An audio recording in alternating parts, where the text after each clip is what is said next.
This is Megan Rovnack, and this is Unleashing Potential with Megan. Hope you're having a magnificent day.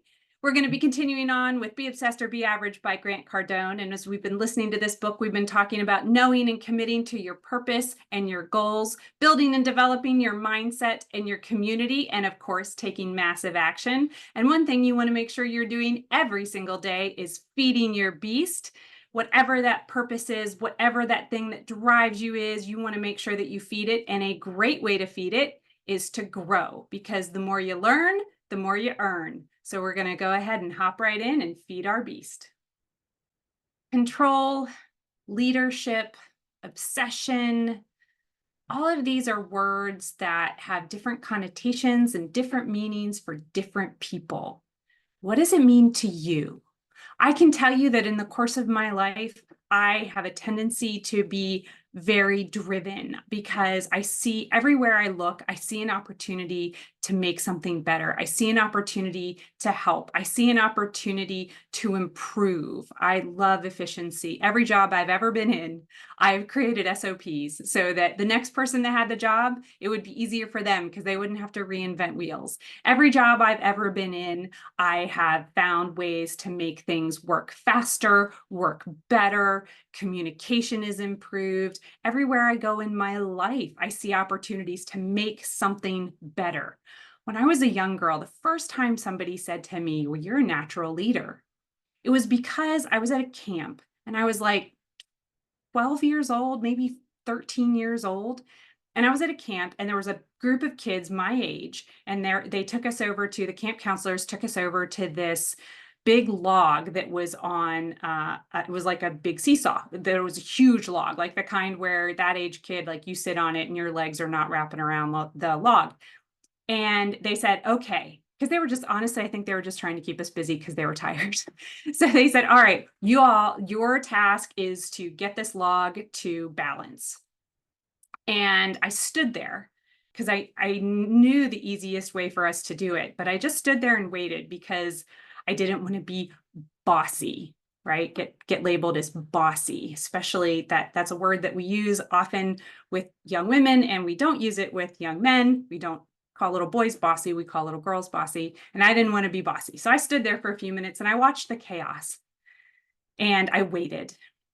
And then when I just kind of couldn't take it any longer and nobody stepped in with a solution and people were just sort of being not very productive, I was like, hey, and I just got everybody's attention. And I said, everybody find somebody that's the same size as you. Everybody find somebody the same size as you.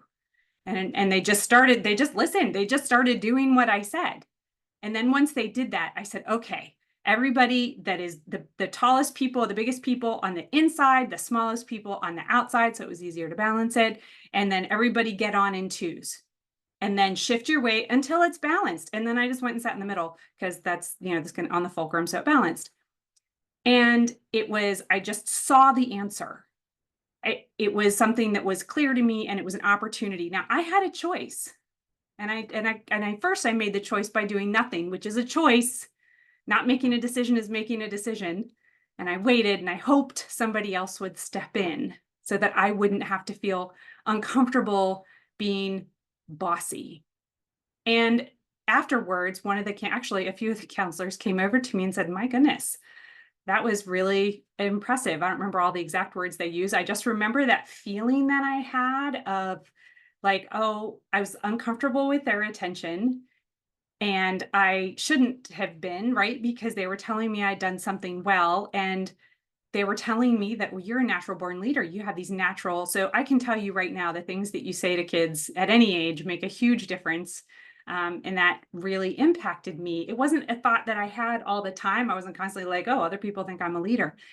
This was a long story to tell you that you have to make that decision.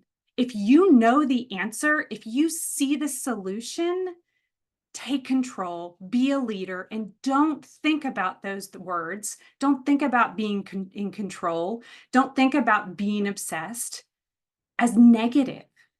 If you can make something better, make it better.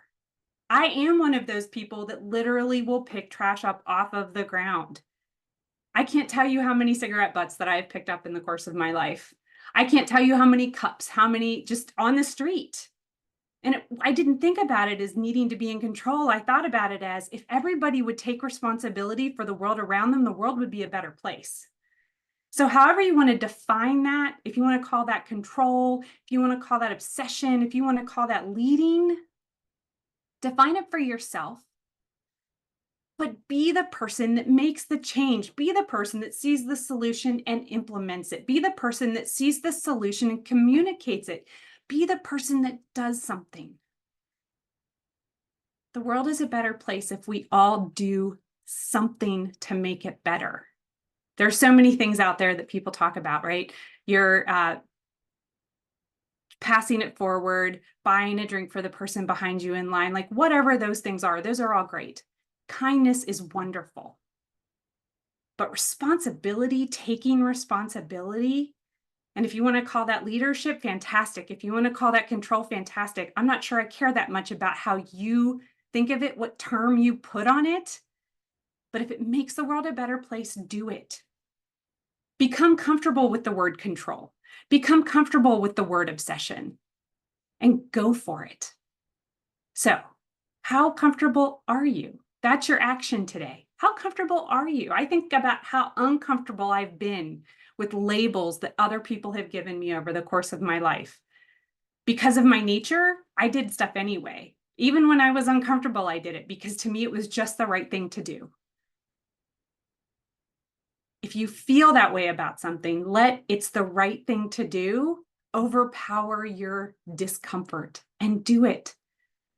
Become comfortable with the uncomfortable. Think about what that is in your life.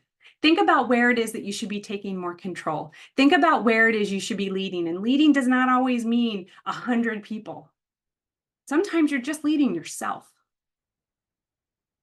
So take the time to do that today. Think about it. Tell us how it goes. Tell us about your successes. Tell a story. I would love to hear other people's stories like the one that I just shared with you. What were those things that have happened to you? What were some of those seminal moments in your life where somebody said something to you or you had an experience that just sort of changed your outlook intentionally or unintentionally about what something means or how you feel in a situation? And what kinds of things have you pushed through? What uncomfortable thing have you done because it was the right thing to do? Because you saw an opportunity, you had a solution, and you wanted to make something better, anything better. I would love to hear that story. And if you're struggling or you're having a challenge, we would love to help you. I would love to help you. Megan Rovnack, Unleash Coaching. Give us a call, send us an email, reach out to us on social media. We love hearing from you. And as always, I hope you have the most magnificent day.